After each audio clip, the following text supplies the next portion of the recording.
ನಾವು ಕಲಿತೇವೆ, ಬಹಳ ಕಲಿತೇವೆ. ಎದಕ್ಕೆ ಕಲಿಯೋದು? ಆನಂದವಾಗಿ ಬದುಕೋದಕ್ಕೆ. ಹೌದಲ್ಲ ಹೇಳಿ?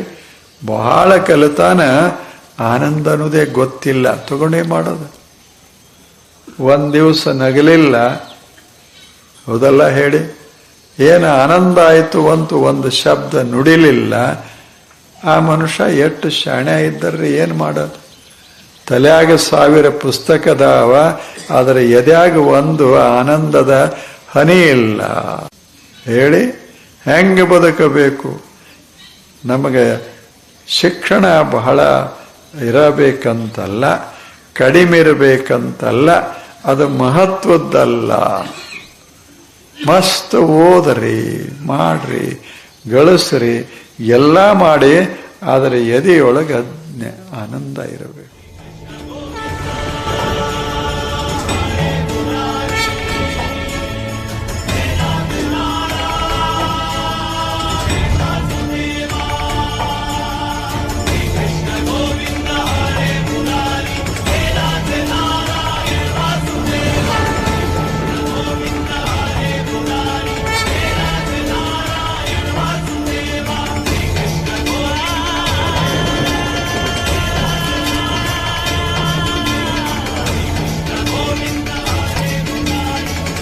ಈಗ ನಿನ್ನ ಪಕ್ಷವನ್ನು ನೋಡು ಪಾರ್ಥ. ನಿನ್ನ ಜ್ಯೇಷ್ಠ ಭ್ರಾತ ಯುಧಿಷ್ಠಿರ, ಭ್ರಾತ ಭೀಮ, ನಿನ್ನ ಅನುಜರನ್ನು ನೋಡು. ನಿನ್ನ ಸಂತಾನ, ನಿನ್ನ ಅಳಿಯಂದಿರನ್ನು ನೋಡು. 100 ಜನರಿಗೆ ಒಂದು ಗುರುಕುಲ ಇತ್ತು.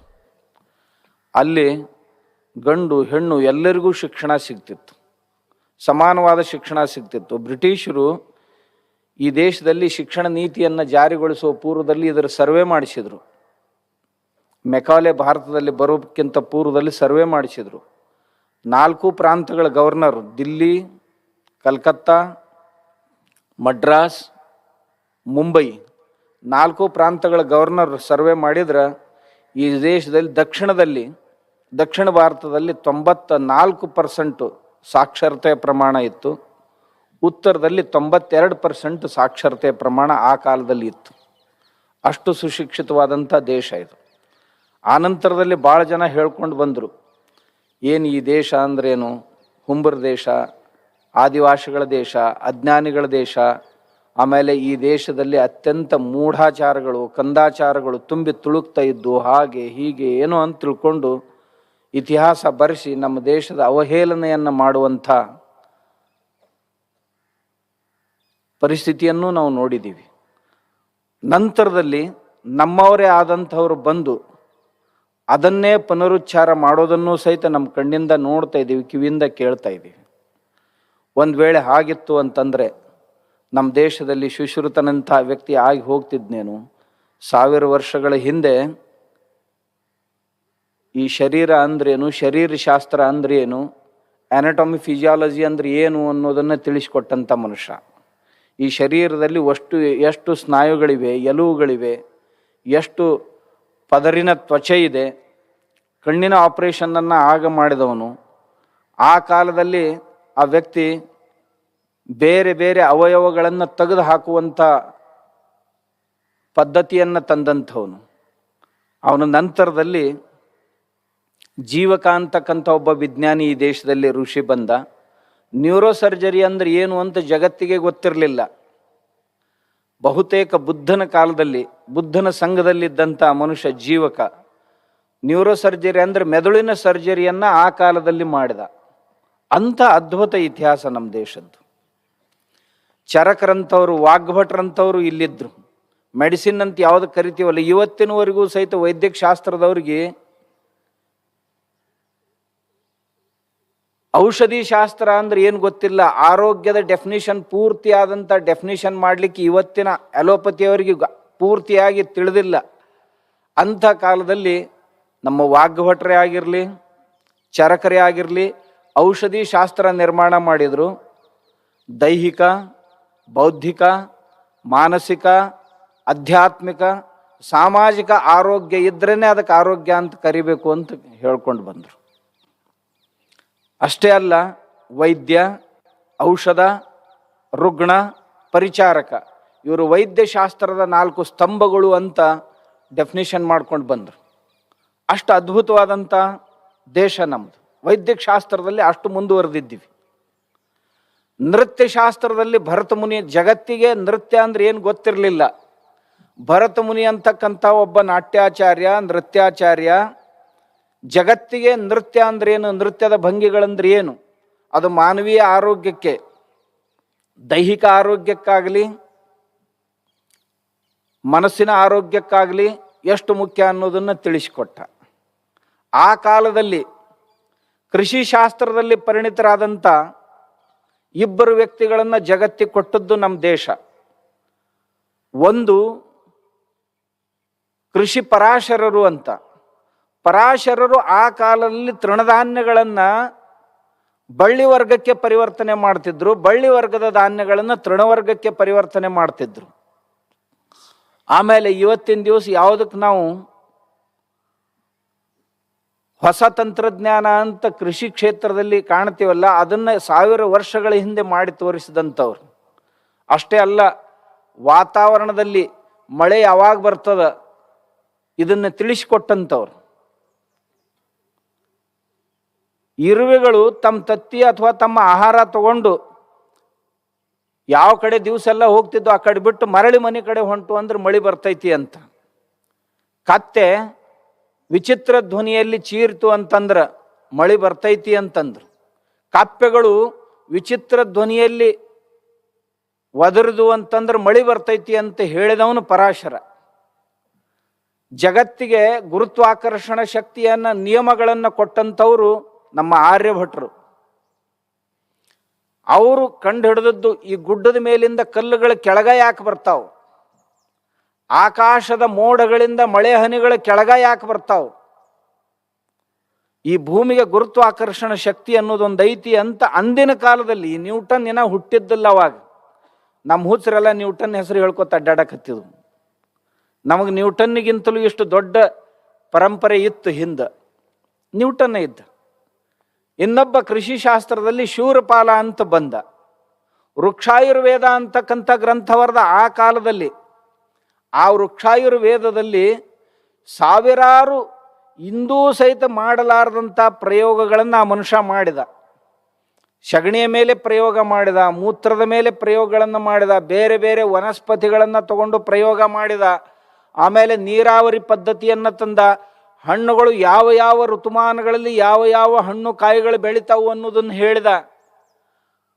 ಯಾವ ಯಾವ ಹಣ್ಣು ಕಾಯಿಗಳು ಯಾವ ಯಾವ ರೋಗಗಳ ಮೇಲೆ ಔಷಧಿ ಆಗ್ತಾವು ಅನ್ನೋದನ್ನು ಸಹಿತ ಹೇಳಿದ. ಆಮೇಲೆ ಬಾವಿಯನ್ನು ಹೇಗೆ ತೆಗಿಬೇಕು, ಮಣ್ಣನ್ನು ಹೇಗೆ ಗುರುತಿಸಬೇಕು, ಮಣ್ಣಿನ ಪರೀಕ್ಷೆಯನ್ನು ಯಾವ ರೀತಿ ಮಾಡಬೇಕು, ಸುಮಾರು ಪದ್ಧತಿಗಳನ್ನು ನಾವು ವಿಶ್ವಾಸ ಮಾಡಲಿಕ್ಕೆ ಆಗೋದಿಲ್ಲ. ಅವುಗಳನ್ನು ಹೇಳಿದಂಥವನು ನಮ್ಮ ಶೂರಪಾಲ. ಈ ವಾತಾವರಣವನ್ನು ನಾವು ಇವತ್ತಿನ ದಿವಸ ರೇಡಿಯೋದೊಳಗೆ ಟಿ ವಿ ಒಳಗೆ ಏನು ಕೇಳ್ತೀವಲ್ಲ, ತಾಪಮಾನ ಮತ್ತು ಮಳೆ ಯಾವಾಗ ಬರ್ತೈತಿ ಹೋಗ್ತೈತಿ ಅಂತ. ಲಗದ ಅಂತಕ್ಕಂಥ ಮಹರ್ಷಿ ನಮ್ಮ ದೇಶದಲ್ಲಿ ಆಗಿ ಹೋದ. ಲಗದನ ವೇದಾಂಗ ಜ್ಯೋತಿಷ್ಯ ಅಂತಕ್ಕಂಥ ಗ್ರಂಥ ಬರ್ತದೆ. ಆ ವೇದಾಂಗ ಜ್ಯೋತಿಷ್ಯದಲ್ಲಿ ಎಲ್ಲವುಗಳನ್ನು ನಮೂದು ಮಾಡಿದ ಲಗದ ಮಹರ್ಷಿ. ನೀವು ಏನು ಮಾಡಬೇಕಾದ್ರೆ ಯಾವ ಕಾಲದಲ್ಲಿ ಮಾಡಬೇಕದು ಮತ್ತು ಅದನ್ನು ಯಾವ ರೀತಿಯಾಗಿ ಕಂಡು ಹಿಡಿಬೇಕು, ಗ್ರಹಗತಿ ಶಾಸ್ತ್ರವನ್ನು ಅಧ್ಯಯನ ಮಾಡಿದ. ಈ ವಾತಾವರಣದ ಬದಲಾವಣೆಗಳನ್ನು ಗುರುತಿಸಿದ.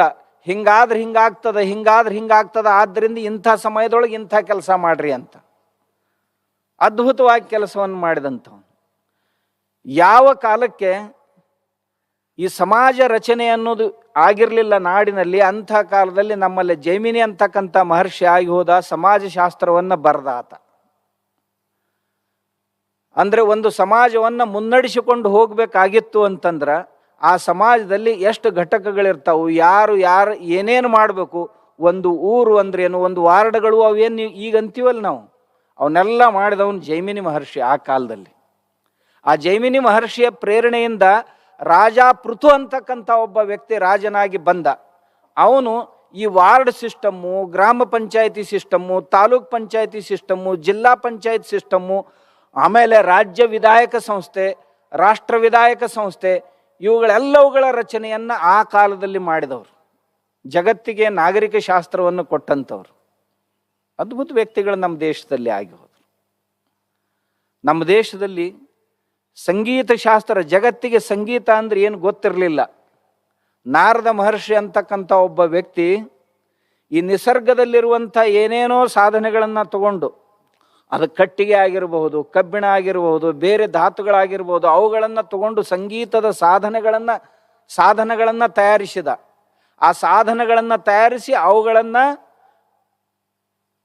ಯಾವುದೇ ಸಾಮಾಜಿಕ ವಿಷಯವನ್ನು, ಧಾರ್ಮಿಕ ವಿಷಯವನ್ನು ಸಂಗೀತದೊಂದಿಗೆ ಹೇಗೆ ಹಾಡೋದು ಅನ್ನೋದನ್ನು ಕಲಿಸಿಕೊಟ್ಟಂಥವನು.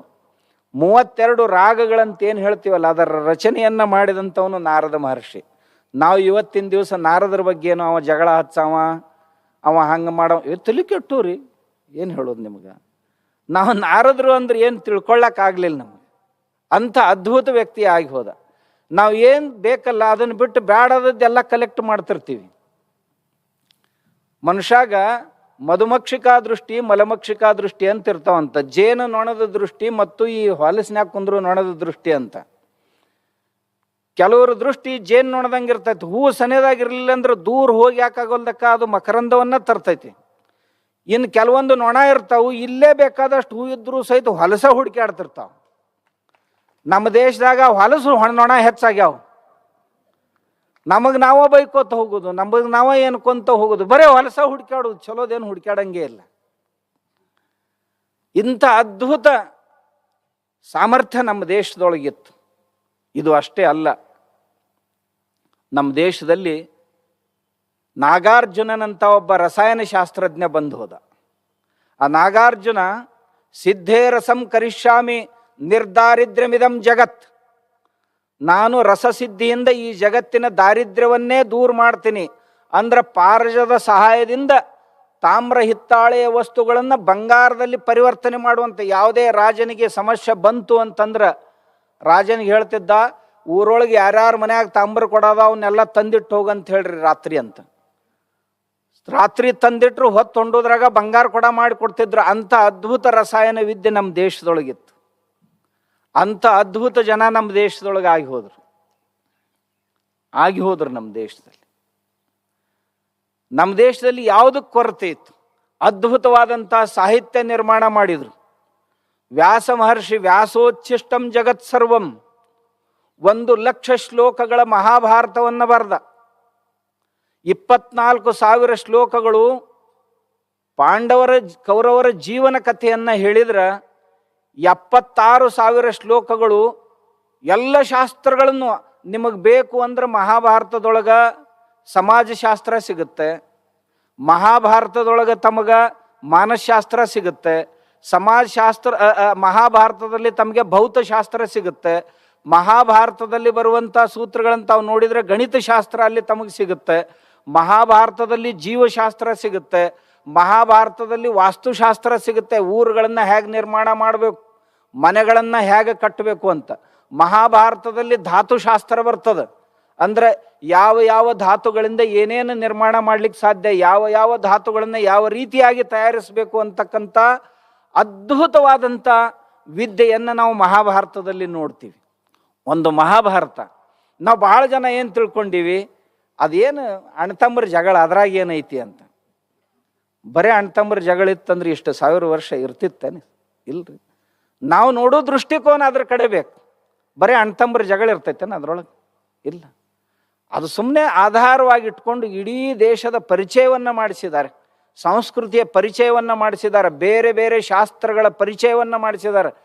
ದೇಶ ಎಲ್ಲ ಶಾಸ್ತ್ರಗಳಲ್ಲಿ ಎಷ್ಟು ಶ್ರೀಮಂತವಾಗಿತ್ತು ಇಷ್ಟು 1000 ವರ್ಷಗಳ ಹಿಂದೆ ಅನ್ನೋದನ್ನು ನೋಡ್ಬೇಕಾಗಿದ್ರೆ ಅಲ್ಲಿ ಅದನ್ನು ನೋಡ್ಬೇಕು. ಆಮೇಲೆ ಸಮಾಜಶಾಸ್ತ್ರ ಸಿಗುತ್ತೆ, ಯಾವ ಯಾವ ಮನಸ್ಥಿತಿಯ ಜನ ಆ ಕಾಲದಲ್ಲಿ ಇದ್ರು, ಹೇಗಿತ್ತೋ ಹಾಗೆ ಬರೆದಿದ್ದಾರೆ. ಅದು ಸರಿಯೋ ತಪ್ಪೋ ಅನ್ನೋದನ್ನ ನಾವು ಇವತ್ತಿನ ದಿವಸ ವಿಚಾರ ಮಾಡಕತ್ತೀವಿ ಕುಂತ್ಕೊಂಡು. ಅವ್ರು ಹಂಗೆ ಇರಬಾರ್ದಾಗಿತ್ತು, ಇವ್ರು ಹಿಂಗೆ ಇರಬಾರ್ದಾಗಿತ್ತು.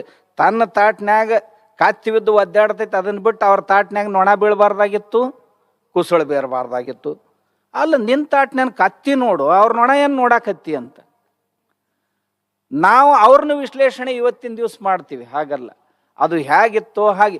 ಕೆಲವು ಜನರು ಮಹಾಭಾರತ ಸಹಿತ ಪೂರಾ ಓದಿಲ್ಲ, ಆದರೂ ಮಹಾಭಾರತದೊಳಗೆ ಅವನ ಮ್ಯಾಗ ಅನ್ಯಾಯ ಆಯ್ತು, ಇವನ ಮ್ಯಾಗ ಇದು ಆಯ್ತು. ಇವ್ರ ಮನ್ಯಾಗ ಹೊಡೆದಾಡಿ ಎಲ್ಲರ ಕುತ್ತಿಗೆ ಹಿಚ್ಚಿಗಿದಾವ. ಇವ ಅಣ್ಣತಮ್ಮರನ್ನೆಲ್ಲ ನುಂಗಿ ನೀರು ಕುಡ್ದ. ಇವ ಪುಸ್ತಕ ಬರ್ಯಾಕ ಕುಂತಾನ. ಅವ ದ್ರೋಣಾಚಾರ್ಯ ಅಲ್ಲಿ ತಪ್ಪಿದ, ಭೀಷ್ಮ ಇಲ್ಲಿ ತಪ್ಪಿದ, ಕರ್ಣ ಅಲ್ಲಿ ತಪ್ಪಿದ, ಇವ ಹೇಳ್ಕೊತ ಹೊಂಟಾನ. ಅಗ್ಗೋ ನಿನ್ನ ಕತ್ತಿ, ನಿನ್ನ ಕಾಲಾಗ ಏನೈತಿ ನೋಡ್ಕೊಂತ ನಾ ಅಂತೀನಿ. ಅವು ಹೇಗದವು ಹಾಗೆ ಅಂದಿನ ಕಾಲದ ಸಮಾಜದೊಳಗೆ ಇವೆಲ್ಲ ಘಟಕಗಳು ಇದ್ದು ಅನ್ನೋದನ್ನು ತಿಳ್ಕೊಬೇಕು. ಅವತ್ತೇನಿದ್ದು ಅಲ್ಲ ಅವೆಲ್ಲ ಇವತ್ನು ಅದಾವು ಅಂತ ತಿಳ್ಕೊಬೇಕು. ಮತ್ತೇನೈತೆ ಅದ್ರೊಳಗೆ? ಅದ್ಭುತ ಶಾಸ್ತ್ರವನ್ನು ವ್ಯಾಸರು ಇಷ್ಟೊಂದು ಅದ್ಭುತ ಇದನ್ನು ಬರೆದ್ರಲ್ಲ, ಅದನ್ನು ನಾವು ಮೆಚ್ಕೋಬೇಕು. ಈ ದೇಶ ಜಗತ್ತಿಗೆ ಕೊಟ್ಟಂತ ಇನ್ನೊಂದು ಕೊಡುಗೆ ಅಂದ್ರೆ ರಾಮಾಯಣ. ಅದು ಆ ರಾಮಾಯಣದಲ್ಲಿಯೂ ಸಹಿತ ಇಡೀ ದೇಶದ ಪರಿಚಯ. ತಾವು ಹೊರಡ್ಬೇಕು ರಾಮನ ಹುಟ್ಟಿನೊಂದಿಗೆ ಲಂಕಾದ ಯುದ್ಧದವರೆಗೆ ಹೊರಟಿವಿ ಅಂದ್ರೆ ಇಡೀ ದೇಶದ ಪರಿಚಯ, ಭೂಗೋಳದ ಪರಿಚಯ ಆಗ್ತದೆ. ಎಲ್ಲೆಲ್ಲಿ ಹೋಗ್ತಾನ. ಆಮೇಲೆ ದಕ್ಷಿಣಕ್ಕೆ ಮೊದಲ ಚಿಕ್ಕವನಾಗಿದ್ದಾಗ ವಿಶ್ವಾಮಿತ್ರರ ಜೊತೆ ತಿರುಗಾಡ್ತಾನೆ ಅರಣ್ಯಗಳಲ್ಲಿ.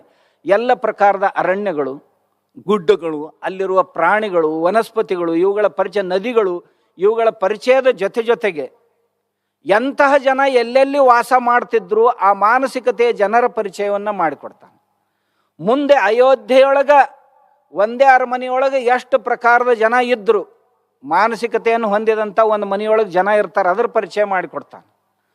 ಮುಂದೆ ಅವನು ವನವಾಸಕ್ಕೆ ಹೊರಟ್ರ ಅವನು ವನವಾಸದಲ್ಲಿ ಎಷ್ಟು ನಮೂನಿ ಜನ ಯಾವ್ಯಾವ ಪ್ರಾಂತಗಳಲ್ಲಿ ವಾಸ ಮಾಡ್ತಿದ್ರು ಅನ್ನೋದು ನಮಗೆ ಗೊತ್ತಾಗ್ತದೆ. ದಕ್ಷಿಣದಲ್ಲಿ ಹೋದ ನಂತರ, ಕಿಷ್ಕಿಂಧೆ ಹತ್ರ ಹೋದ ನಂತರ ಸುಗ್ರೀವ ತನ್ನ 4 ಸೈನ್ಯದ 4 ಭಾಗಗಳನ್ನು ಮಾಡಿ ಸೀತಾದೇವಿಯನ್ನು ಹುಡುಕ್ಲಿಕ್ಕೆ ಕಳಿಸ್ತಾನಲ್ಲ, ಆವಾಗ ಆ ದೇಶದ 4 ಭಾಗಗಳ ಪೂರ್ವ, ಪಶ್ಚಿಮ, ದಕ್ಷಿಣ, ಉತ್ತರಗಳ ಪರಿಚಯ, ಭೂಗೋಳದ ಪರಿಚಯ, ಇತಿಹಾಸದ ಪರಿಚಯ, ವನಸ್ಪತಿ ಶಾಸ್ತ್ರಗಳ ಪರಿಚಯ, ಭೂಮಿಯ ಪರಿಚಯ, ಎಲ್ಲ ಪರಿಚಯವನ್ನು ಮಾಡಿಸಿಕೊಡುವಂಥ ಅದ್ಭುತ ಕಾರ್ಯವನ್ನು ವಾಲ್ಮೀಕಿ ಮಹರ್ಷಿ ಮಾಡ್ತಾನೆ. ಇದು ಅಷ್ಟೇ ಅಲ್ಲ, ಆ ಕಾಲದಲ್ಲಿ ಅಯೋಧ್ಯ ಸಂಸ್ಕೃತಿ ಹೇಗಿತ್ತು, ಕಿಷ್ಕಿಂಧ ಸಂಸ್ಕೃತಿ ಹೇಗಿತ್ತು, ಲಂಕಾ ಸಂಸ್ಕೃತಿ ಹೇಗಿತ್ತು, ಮಧ್ಯದಲ್ಲಿಯೇ ಜನ ಹೇಗಿದ್ರು, ಯಾವ ಸ್ವಭಾವದ ಜನರಿದ್ರು, ಬಹಳ ಅದ್ಭುತವಾದಂಥ ದರ್ಶನವನ್ನು ವಾಲ್ಮೀಕಿ ಮಾಡಿಸ್ತಾನೆ. 24,000 ಶ್ಲೋಕಗಳ ರಾಮಾಯಣ, ಒಂದು ಕಥೆಯನ್ನು 24,000 ಶ್ಲೋಕಗಳಲ್ಲಿ. ಅದರೊಳಗೆ ಅವ್ರ ಕಥೆ ಸಾಣದು, ಆದ್ರೆ ಉಳಿದ ಪರಿಚಯನ ದೊಡ್ಡದಿರ್ತದೆ. ನಮ್ಮ ದೇಶ ಜಗತ್ತಿಗೆ ಕೊಟ್ಟಂಥ ಇನ್ನೊಂದು ದೊಡ್ಡ ಕೊಡುಗೆ ಅಂದರೆ ಹಿತೋಪದೇಶ ಮತ್ತು ಪಂಚತಂತ್ರಗಳು. ಇವೆರಡು ಅಲೌಕಿಕವಾದಂಥ ಕಥಾಗ್ರಂಥಗಳು. ನಮ್ಮ ಮಕ್ಕಳನ್ನು ತಿದ್ದಿ ತೀಡುವ ಸಲುವಾಗಿ, ಅತ್ಯಂತ ಮಂದಬುದ್ಧಿಯ ಮಕ್ಕಳನ್ನು ರಾಜ್ಯ ಯೋಗ್ಯರನ್ನಾಗಿ ಮಾಡಲಿಕ್ಕಾಗಿ ವಿಷ್ಣು ಶರ್ಮ ಬರೆದಂಥ ಪಂಚತಂತ್ರಗಳು, ಅದು ಬರೇ ಪಶು ಪಕ್ಷಿ ಪ್ರಾಣಿಗಳ ಹೆಸರಿನಿಂದ ಬರೆದಂಥ ಸಾಂಕೇತಿಕ ಕಥೆಗಳು, ಜಗತ್ತಿನ 600 ಭಾಷೆಗಳಲ್ಲಿ ಅನುವಾದಗೊಂಡಿರುವಂಥವುಗಳು. ಇನ್ನು ಏನು ಕೊಡಬೇಕು ಭಾರತ ಜಗತ್ತಿಗೆ? ಅಷ್ಟು ಅದ್ಭುತ ಸಾಹಿತ್ಯವನ್ನು ಕೊಡ್ತು. ಅದರ ಜೊತೆಗೆ ಅಂದಿನ ಕಾಲದಲ್ಲಿ ಭೌತಶಾಸ್ತ್ರ, ಜಗತ್ತೂ ಸತ್ಯ, ಜೀವನೂ ಸತ್ಯ, ಪರಮಾತ್ಮನೂ ಸತ್ಯ ಅಂತ ಹೇಳಿರುವಂಥ ಕಪಿಲ ಮಹರ್ಷಿಯನ್ನು ಕೊಟ್ಟಂಥ ನಾಡು ಇದು ನಮ್ಮದು, ನ್ಯಾಯಶಾಸ್ತ್ರದ. ಅಂದಿನ ಕಾಲದಲ್ಲಿ ಅಣುಶಾಸ್ತ್ರವನ್ನು ಕಲಿಸಿದಂಥ ಕಣಾದ ಮಹರ್ಷಿಯ ನಾಡು ನಮ್ದಿದು. ತನ್ನ ತಾಯಿಗೆ ಹೇಳ್ತಿದ್ದವ, ಅಮ್ಮ ಈ ಜಗತ್ತೆಲ್ಲ ಅಣುಗಳಿಂದ ರಚನೆಯಾಗಿದೆ. ಅವಳು ಕೇಳಿದ್ಲಪ್ಪ, ಅಣು ಅಂದ್ರೆ ಏನು ತಮ್ಮ ಅಂತ. ಯವ್ವ, ಬೆಳಕಿಂಡ್ಯಾಗಿಂದ ಏನು ಸೂರ್ಯನ ಬೆಳಕು ಬರ್ತೈತೆ ಅದರೊಳಗೆ ಸಣ್ಣ ಸಣ್ಣ ಕಣ ಕಾಣ್ತಾವಲ್ಲ, ಆ ಕಣಗಳನ್ನು ಒಡೆದು 100 ಭಾಗ ಮಾಡಿದರೆ ಒಂದು ತುಣುಕೇನಿರ್ತೈತೆ ಅದಕ್ಕೆ ಅಣು ಅಂತಾರವ್ವ. ಇಂಥ ಅಣುಗಳ ಪುಂಜ ಅಂದ್ರೇ ಈ ಜಗತ್ತು. ಅದರ ಸಾಮರ್ಥ್ಯ ಏನು ಅಂದ ಅಣುಶಾಸ್ತ್ರ ಕಲಿಸಿದಂಥ ಕಣಾದನ ನಾಡು ಇದು. ಜಗತ್ತಿಗೆ ಯೋಗಶಾಸ್ತ್ರವನ್ನು ಕೊಟ್ಟಂತ, ಯಾರಿಗೆ ಕೊಡ್ಲಿಕ್ಕಾಗಿಲ್ಲ ಇದು, ಆರೋಗ್ಯಕ್ಕಾಗಿ, ದೈಹಿಕ, ಬೌದ್ಧಿಕ ಮತ್ತು ಮಾನಸಿಕ ಆರೋಗ್ಯಕ್ಕಾಗಿ ಒಂದು ಶಾಸ್ತ್ರವನ್ನು ಜಗತ್ತಿಗೆ ಕೊಡಮಾಡಿದ ಪತಂಜಲಿ ಮಹರ್ಷಿ.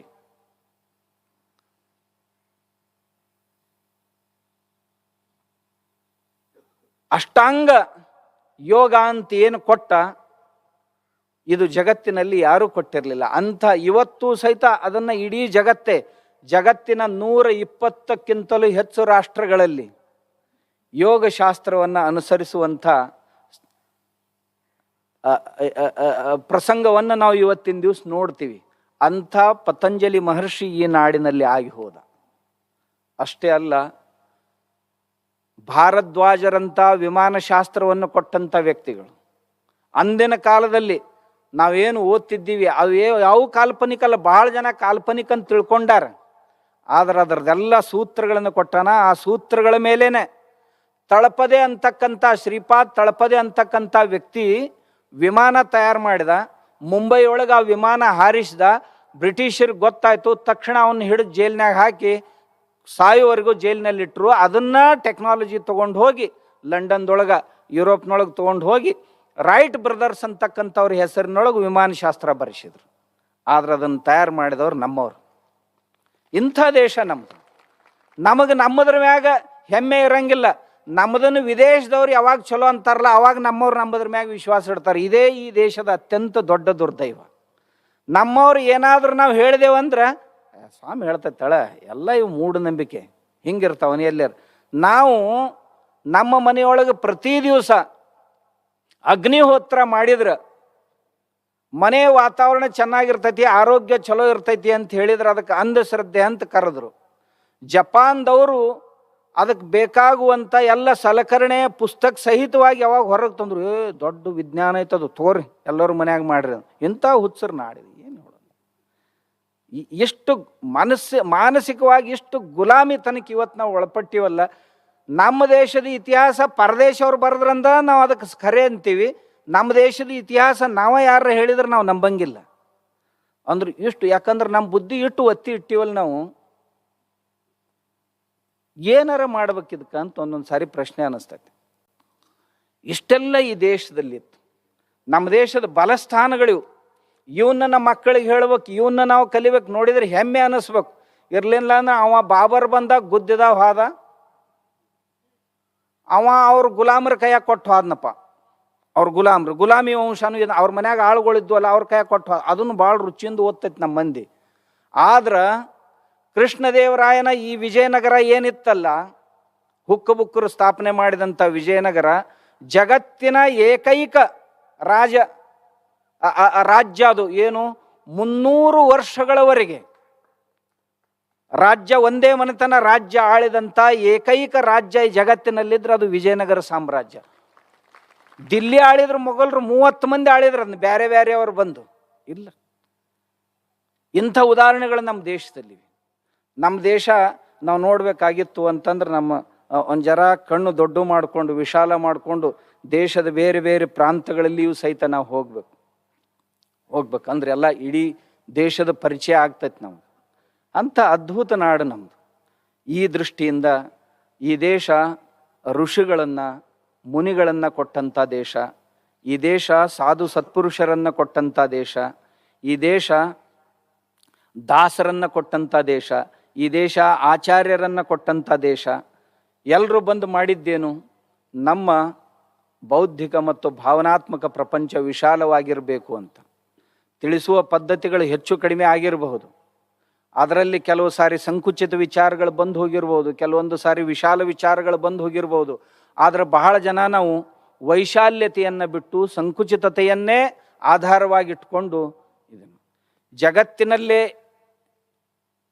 ಇಂಥ ಅದ್ಭುತವಾದ ಸಂಸ್ಕೃತಿ ಮನುಷ್ಯನ ಜೀವನದಲ್ಲಿ 4 ಭಾಗಗಳನ್ನಾಗಿ ಮಾಡಿ, ಅದು ಬ್ರಹ್ಮಚರ್ಯಾಶ್ರಮ, ಗೃಹಸ್ಥಾಶ್ರಮ, ವಾನಪ್ರಸ್ಥ, ಸನ್ಯಾಸ ಅಂತ ತಿಳ್ಕೊಂಡು 4 ಭಾಗಗಳನ್ನು ಮಾಡಿ ಈ ರೀತಿಯಾಗಿ ಜೀವನವನ್ನು ಅದ್ಭುತವಾಗಿ ಬದುಕಬೇಕು ಅಂತ ಕಲಿಸಿದಂಥ ಯಾವುದೇ ಜಗತ್ತಿನ ಏಕೈಕ ರಾಷ್ಟ್ರ ಆಗಿದ್ರೆ ಅದು ನಮ್ಮದು ಭಾರತ.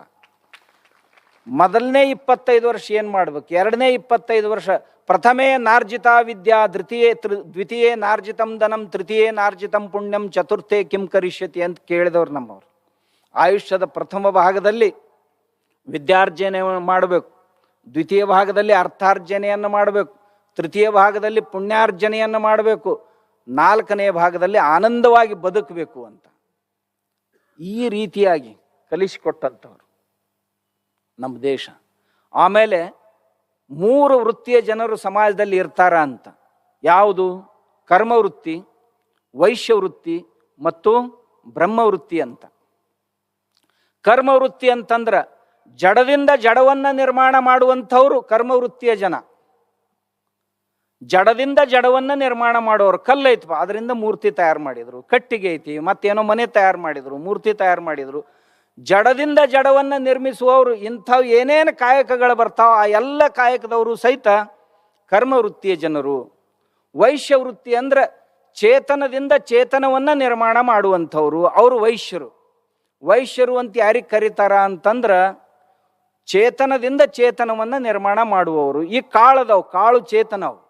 ಆ ಕಾಳನ್ನು ಮಣ್ಣಿನಲ್ಲಿ ಹಾಕಿದ್ರೆ ಮತ್ತೊಂದು ಚೇತನ ಬರುತ್ತೆ. ಪಶು ಸಾಕಾಣಿಕೆ, ಪಕ್ಷಿ ಸಾಕಾಣಿಕೆ ಇವೆಲ್ಲವೂ ಸಹಿತ ವೈಶ್ಯವೃತ್ತಿಯಲ್ಲಿ ಬರುವಂಥವುಗಳು. ನಾವೇನು ತಿಳ್ಕೊಂಡ್ವಿ, ವೈಶ್ಯರಂದ್ರೆ ಬರೇ ವ್ಯಾಪಾರ ಮಾಡೋರು ಅಂತಕ್ಕಂಥ ಹುಚ್ಚು ತಿಳುವಳಿಕೆ ನಮ್ಮ ತಲೆಯೊಳಗೆ. ಬರೇ ವ್ಯಾಪಾರ ಮಾಡೋರಿಗೆ ವೈಶ್ಯರು ಅನ್ನಂಗಿಲ್ಲ. ವೈಶ್ಯರು ಅಂತಂದ್ರೆ ಉತ್ಪಾದನೆ ಮಾಡುವವರು ಮತ್ತು ಅದನ್ನು ಮಾರಾಟ ಮಾಡುವಂಥವ್ರು. ಆ ನಂತರ ಬ್ರಹ್ಮವೃತ್ತಿಯ ಜನರು 7,000 ಜಾತಿಯ ಜನ ನಮ್ಮ ದೇಶದೊಳಗೆ ಈ ಬ್ರಹ್ಮವೃತ್ತಿಯವರದಾರ.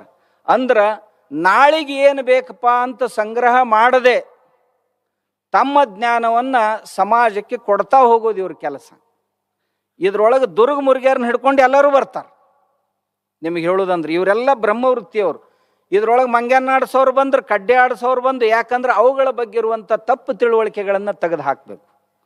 ಗಾರುಡಿಗರು ಬಂದ್ರೆ ಅದ್ರೊಳಗೆ ಇವು ಎಷ್ಟು ಪ್ರಕಾರದ ಹಾವುಗಳಿರ್ತಾವೆ, ಇದ್ರೊಳಗೆ ವಿಷಾರಿ ಹಾವುಗಳೆಷ್ಟು, ವಿಷವಿಲ್ಲದ ಹಾವುಗಳೆಷ್ಟು, ಯಾವ ಹಾವು ಕಡಿದ್ರೆ ಏನು ಉಪಚಾರ ಮಾಡ್ಬೇಕು, ಇದನ್ನು ತಿಳಿಸ್ಕೊಡಕ್ಕೆ ಬಂದವರು ಹೊರತು ಅವ್ರು ಭಿಕ್ಷುಕರಲ್ಲ. ನಾವು ಏನು ಮಾಡಿದೀವಿ, ಅವ್ರನ್ನ ಭಿಕ್ಷುಕರನ್ನ ಮಾಡಿ ಕುಂದಿರಿಸ್ತೀವಿ. ಇಂಥವ್ರು 7,000 ವೃತ್ತಿಗಳ ಜನರದಾರ ದೇಶದೊಳಗೆ. ಅದರೊಳಗೆ ಪ್ರಬೋಧನೆ ಮಾಡುವಂಥವರು ಸಹಿತ ಬ್ರಾಹ್ಮಣರು ಇದೇ ವೃತ್ತಿಯೊಳಗೆ ಬರ್ತಾರೆ. ಬ್ರಾಹ್ಮಣರು ಅಂತಂದ್ರೆ ಯಾರು ವಿಷಯಗಳನ್ನ ಚೆನ್ನಾಗಿ ತಿಳ್ಕೊಂಡು ಮತ್ತೊಬ್ಬರಿಗೆ ತಿಳಿಸುವ ಸಲುವಾಗಿ ತಮ್ಮ ಜೀವನವನ್ನೇ ಅರ್ಪಣೆ ಮಾಡ್ಕೊಂಡಾರೋ ಅವರು. ನಾವೇನು ಹೆಸರಿಟ್ಟಿವಿ, ಜನಿವಾರ ಹಾಕ್ಕೊಂಡು ಜುಟ್ಟ ಬಿಟ್ರೆ ಅವ್ರಿಗೆ ಅಷ್ಟ ಬ್ರಾಹ್ಮಣರು ಅನ್ಬೇಕು ಅಂತಂದೀವಿ. ಹಾಗಲ್ಲದು. ತಮ್ಮ ಜೀವನವನ್ನು ಸಮಾಜ ಪ್ರಬೋಧನಕ್ಕಾಗಿ ಯಾರು ಮೀಸಲಾಗಿಟ್ರೋ, ಎಂದೆಂದೂ ಸಂಗ್ರಹ ವೃತ್ತಿಯನ್ನು ಮಾಡದೆ ಯಾರು ಹೊರಟ್ರೋ ಅವರು. ನಾವು ಹಿಂಗೆ ಹೇಳ್ಕೋತ ಹೋಗಿ, ಇಲ್ಲ ಶೂದ್ರರು ಅಂದ್ರೆ ಅವರೆಲ್ಲರೂ ಸೇವಾ ಮಾಡೋರು, ವೈಶ್ಯರಂದ್ರೆ ಬರೀ ವ್ಯಾಪಾರ ಮಾಡಿ ಏನಂತಾರಲ್ಲ ಮಜ್ಜಿಗೆ ಮ್ಯಾಗಿ ಬೆಣ್ಣಿನ ನುಂಗವ್ರು ಅವರು. ಆಮ್ಯಾಗ ಕ್ಷತ್ರಿಯರು ಅಂದ್ರೆ ಬರೀ ಬಡದಾಟ ಮಾಡೋರು. ಇದು ಅದರ ಡೆಫಿನೇಷನ್ ಆಗಿರಲಿಲ್ಲ. ನಮ್ಮ ಧರ್ಮ ಗ್ರಂಥಗಳನ್ನು ನಾವು ನೋಡಿದೀವಿ ಅಂದ್ರೆ ನಮ್ಗೆ ಗೊತ್ತಾಗ್ತದೆ ಯಾವ ರಾಜ್ಯದೊಳಗಿರಲಿಲ್ಲ. ಕಿತ್ತೂರು ಚೆನ್ನಮ್ಮ ಒಂದು ವೇಳೆ ಶೂದ್ರಳೆ ಆಗಿದ್ಲು ಅಂದ್ರೆ ಕಿತ್ತೂರು ಚೆನ್ನಮ್ಮ ರಾಣಿ ಹಾಕಿದ್ಲೇನು? ಚಿಕ್ಕವೀರ ರಾಜೇಂದ್ರ ರಾಜ ಆಗ್ತಿದ್ರೇನು? ನಾಯಕರು, ಮದಕರಿ ನಾಯಕರು ರಾಜ್ಯ ಆಳಿದ್ರು, ಅವ್ರನ್ನ ಶೂದ್ರ ಅಂದ್ರೆ ಅವ್ರು ರಾಜರಾಗ್ಲಿಕ್ಕೆ ಸಾಧ್ಯತೆನು? ಇಲ್ಲ. ಈ ದೇಶದಲ್ಲಿ ಏಕಲವ್ಯ ಸಹಿತ ರಾಜ ಆಗಿದ್ದ. ಏಕಲವ್ಯ ರಾಜನಾಗಿದ್ದ. ಕಾಡು ಜನಾಂಗದಲ್ಲಿ ಬೆಳೆದಂಥ ಮನುಷ್ಯ. ಅಂದಿನ ಕಾಲದಲ್ಲಿಯೂ ಸಹಿತ ಬೇರೆ ನಮ್ಮಲ್ಲಿ ಜಾತಿಯಲ್ಲಿ ವರ್ಣಗಳಿದ್ದುವೆ ಹೊರತು ವರ್ಣಗಳಲ್ಲಿ ಜಾತಿ ಇರಲಿಲ್ಲ. ಜಾತಿಯಲ್ಲಿ ವರ್ಣ ಅಂದ್ರೆ ಪ್ರತಿಯೊಂದು ಜಾತಿ ಅಂದ್ರೆ ಜ್ಞಾತಿ. ಜ್ಞಾತಿ ಅಂದ್ರೆ ಯಾವ ಕಾಯಕವನ್ನ ಪೂರ್ತಿಯಾಗಿ ತಿಳ್ಕೊಂಡು ಇರ್ತಾರೋ ಅದಕ್ಕೆ ಜ್ಞಾತಿ ಅಂತ ಕರೀತಾರೆ. ಜ್ಞಾತಿ ಅಂದ್ರೆ ಅದೇ ಜ್ಞಾತಿ ಶಬ್ದ ಅಪಭ್ರಂಶ ಆಗಿ ಜಾತಿ ಆಯ್ತು. ಈ ಕಟ್ಟಿಗೆ ಕೆಲಸ ಯಾರು ಚೆನ್ನಾಗಿ ತಿಳ್ಕೊಂಡಾರ ಅವ್ರಿಗೆ ಬಡಿಗರು ಅನ್ಬೇಕು. ಬಡಿಗರೊಳಗೆ ಜಾತಿ. ಆ ಬಡಿಗರೊಳಗೂ ಸಹಿತ ಬ್ರಾಹ್ಮಣರು, ಬಡಿಗರೊಳಗೂ ಸಹಿತ ಕ್ಷತ್ರಿಯರು, ಬಡಿಗರೊಳಗೂ ಸಹಿತ ವೈಶ್ಯರು, ಬಡಿಗರೊಳಗೂ ಸಹಿತ ಸೇವೆ ಮಾಡೋರು. ಮಾದಿಗರು ಅಂತ ಬರ್ತಾರೆ. ಮಾದಿಗರಲ್ಲಿಯೂ ಸಹಿತ ರಾಜ್ಯ ಆಳುವಂಥವ್ರು. ರೋಹಿದಾಸನ ಹೆಸರು ಕೇಳಿರೋ ಚೌವರ್ ಅಂತಕ್ಕಂಥ ಕ್ಷಾತ್ರ ಮನೆತನ ಅದ್ರೊಳಗೆ ಬರ್ತಾವ್. ಅವರು ಕೇವಲ ಯುದ್ಧಕ್ಕಾಗಿ, ಆ ಮನೆಯ ಜನರು ಸಹಿತ ಯುದ್ಧದಲ್ಲಿ ಇರ್ತಿದ್ರು. ಅವರು ಸೇನಾ ನಾಯಕರಾಗಿರ್ತಿದ್ರು. ಅವರು ಕ್ಷತ್ರಿಯರು. ಯಾವುದೇ ಜಾತಿಯವರು ಇರಲಿ, ಎಲ್ಲ ಜಾತಿಯ ಜನ ರಾಜನ ಸೈನ್ಯದಲ್ಲಿ ಇರ್ತಿದ್ರು. ಇನ್ನು ಕೆಲವು ಜನ ತಮ್ಮ ಜಾತಿಯ ರಾಜರೇ ಆಗಿರ್ತಿದ್ರು. ಈ ದೇಶದೊಳಗೆ ಈ 100 ಜಾತಿಯ ಜನ ರಾಜರಾಗಿದ್ರು. ನಾವು ಇದನ್ನು ಚೆನ್ನಾಗಿ ಅರ್ಥ ಮಾಡ್ಕೋಬೇಕು. ಆ ರಾಜರು ಕ್ಷತ್ರಿಯರಾಗಿದ್ರು. ಅವರೊಳಗೆ ಕೆಲವು ಜನ ನಿರ್ಮಾಣ ಕ್ರಿಯೆಯನ್ನು ಮಾಡ್ತಿದ್ರು, ಆಮೇಲೆ ವ್ಯಾಪಾರ ಮಾಡ್ತಿದ್ರು. ಅವರು ವೈಶ್ಯರಾಗಿದ್ರು. ಆ ಜನರನ್ನ ರಕ್ಷಿಸುವ ಸಲುವಾಗಿ, ಆಯಾ ಕಾಲಗಳಲ್ಲಿ ರಕ್ಷಿಸುವ ಸಲುವಾಗಿ ಯಾರು ಮುಂದೆ ಬರ್ತಿದ್ರು ಅವ್ರು ಕ್ಷತ್ರಿಯರಾಗಿರ್ತಿದ್ರು. ಅವರೊಳಗೆ ತಮ್ಮ ವಿದ್ಯೆಯನ್ನು ಮತ್ತೊಬ್ಬರಿಗೆ ಕಲಿಸ್ಬೇಕಂತ ಯಾರು ಮುಂದೆ ಬರ್ತಿದ್ರು ಅವ್ರ ಮನೆಗಳಲ್ಲಿಯೂ ಗುರುಕುಲಗಳು ಇರ್ತಿದ್ದು. ಯಾರ ಮನೆಯವರು ಹೊರಟು ಹೋಗ್ಯಾರ, ಮಕ್ಕಳಿಗೆ ಕಲ್ಸಕ್ಕೆ ಯಾರೂ ಇಲ್ಲಲ್ಲ.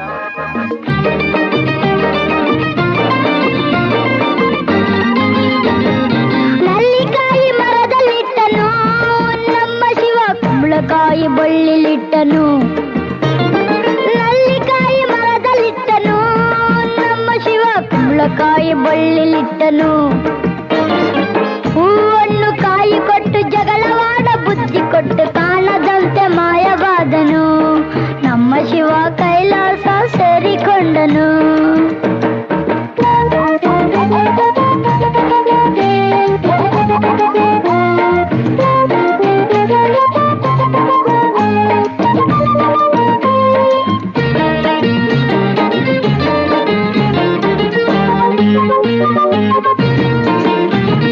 ಕತ್ತಲಲ್ಲಿ ನ್ಯಾಯವಿಟ್ಟನು ನಮ್ಮ ಶಿವ, ಕಣ್ಣುಗಳ ಕಟ್ಟಿಬಿಟ್ಟನು. ಕತ್ತಲಲ್ಲಿ ನ್ಯಾಯವಿಟ್ಟನು ನಮ್ಮ ಶಿವ, ಕಣ್ಣುಗಳ ಕಟ್ಟಿಬಿಟ್ಟನು. ನ್ಯಾಯ ನೀತಿಗಾಗಿ ತಲೆಯ ಚಚ್ಚಿಕೊಳ್ಳಿರೆಂದು ಹೇಳಿ ಕಾಣದಂತೆ ಶಿವ, ಕಾಣದಂತೆ ಮಾಯವಾದನು. ನಮ್ಮ ಶಿವ ಕೈಲಾಸ ಸೇರಿಕೊಂಡನು. ಕೊಡುವುದನ್ನು ಕೊಟ್ಟು ಬಿಡುವುದನ್ನು ಬಿಟ್ಟು, ಕೊಡುವುದನ್ನು ಕೊಟ್ಟು ಬಿಡುವುದನ್ನು ಬಿಟ್ಟು, ಕೈಯ ಕೊಟ್ಟು ಓಡಿ ಹೋದನು.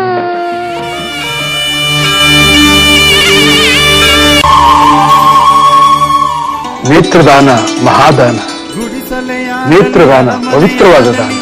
ನಮ್ಮ ಈ ಎರಡು ಕಣ್ಣುಗಳಿಂದ ಇಬ್ಬರು ಅಂಧರಿಗೆ ಕಣ್ಣುಗಳು ಬರೋದಾದ್ರೆ ನಾನು ಮಾತ್ರ ಅಲ್ಲ, ನಮ್ಮ ಮನೆಯವರ ಮಕ್ಕಳ ಮೊಮ್ಮಕ್ಕಳಾದಿಯಾಗಿ ನಮ್ಮ ಕಣ್ಣುಗಳನ್ನು ದಾನ ಮಾಡೋದಕ್ಕೆ ನಾವು ಸಿದ್ಧವಾಗಿದ್ದೇವೆ. ಅಮೂಲ್ಯವಾದ ಎರಡು ಕಣ್ಣುಗಳು ಮಣ್ಣು ಪಾಲಾಗುವುದಕ್ಕಿಂತ ಕತ್ತಲಲ್ಲಿ ಕುಳಿತಿರುವ ಇಬ್ಬರು ಅಂಧರಿಗೆ ದಾರಿದೀಪವಾಗಲಿ. ಎಲ್ಲರೂ ಮನಸ್ಸು ಮಾಡೋಣ. Thank you so much. Appu ತುಂಬಾ ಯಂಗ್ ಇದ್ರು, ಅವ್ರ ಕಣ್ಗಳು ತುಂಬಾ ಈಕ್ವಾಲಿಟಿ ತುಂಬಾ ಚೆನ್ನಾಗಿತ್ತು. ಸೊ ಅದಕ್ಕೆ ಅಪ್ಪು ಅವ್ರ ಕಣ್ಗಳನ್ನ ಶನಿವಾರ ದಿವಸ ನಾನು ಹೇಳಿದ್ನಲ್ಲ ಆಪರೇಷನ್ ಮಾಡಿದ್ವಿ. ಅದು ಇಬ್ಬರಲ್ಲ 4 ಜನರಿಗೆ ಆ ಕಣ್ಗಳನ್ನ ಜೋಡಿಸಿದ್ವಿ, ಥಿಂಕ್ ಮಾಡೋದಿಲ್ಲ. ಸೊ ಆದ್ರೂ ಕೂಡ ಅಷ್ಟು ಕಾಳಜಿ ಇದೆ ಅವ್ರಿಗೆ ನೇತ್ರದಾನದ ಬಗ್ಗೆ. ಆ ಕಣ್ಗಳನ್ನ ದಾನ ಮಾಡಿ ಒಂದು ಒಳ್ಳೆ ಸಂದೇಶ ಕಳಿಸಿದ್ದಾರೆ ಸರ್ ನಮ್ಮ ಜನರಿಗೆ. ಸೊ ಅದಕ್ಕೆ ನಾನು ಕೇಳೋದಿಷ್ಟೇ, ಎಲ್ಲರೂ ಈ ನೇತ್ರದಾನದ ಮುಂದೆ ಬರಬೇಕು. ನೇತ್ರದಾನ ಒಂದು ಪವಿತ್ರವಾದ ದಾನ.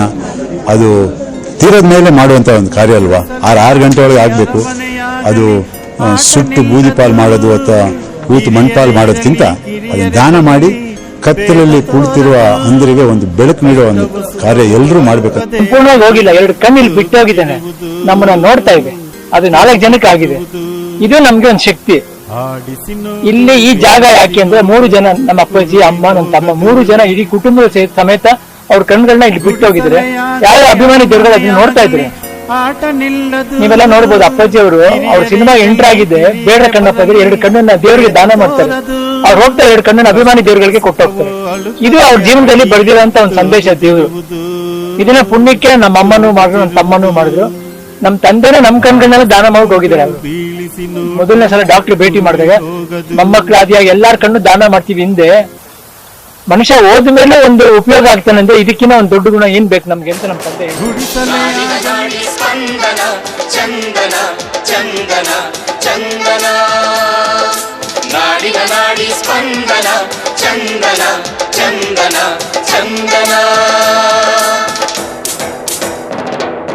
ಪಂಪರನ್ನ ಕವಿ ಶ್ರೇಷ್ಠರ ನುಡಿಯು ಕನ್ನಡ, ದಾಸ ಶರಣ ಸಾಹಿತ್ಯದ ನೆಲೆಯು ಕನ್ನಡ, ಚಾಲುಕ್ಯ ಹೊಯ್ಸಳ ಅರಸರು ಕೆತ್ತಿದ ಕನ್ನಡ, ವಿಜಯನಗರ ಮೈಸೂರಿನ ಹೆಮ್ಮೆ ಕನ್ನಡ.